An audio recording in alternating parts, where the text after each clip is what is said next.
ఏమే శోభన నెట్ మల్లెపూలు ఎందుకు కడతారే? గజ్జలు కడితే మోతొస్తుందేమోనని. అవును, పెళ్లి కూతురు పాల గ్లాస్ తోనే ఎందుకు వస్తుంది? బ్రాండ్ గ్లాస్ వస్తే మత్తెక్కి మంచానికి అతుకుపోతాడేమోనని. అవునే, తెల్ల చీర ఎందుకు కట్టుకుంటుంది పెళ్లి కూతురు? నల్ల చీర కడితే కనిపెట్టలేరని.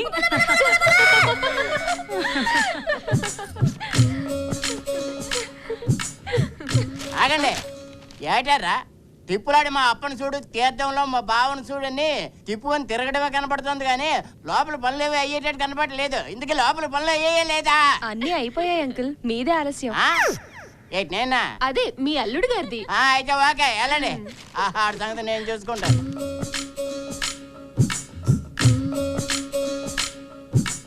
దొరా, నీ బతుకు చుప్పెట్టుపోయింది చూడు దొరా. ఏ రేతి నీ పెట్టతో బుట్టుకులాటాడతావో ఆ రాత్రి నీ బతుకు తెల్లారిపోతుందోరా.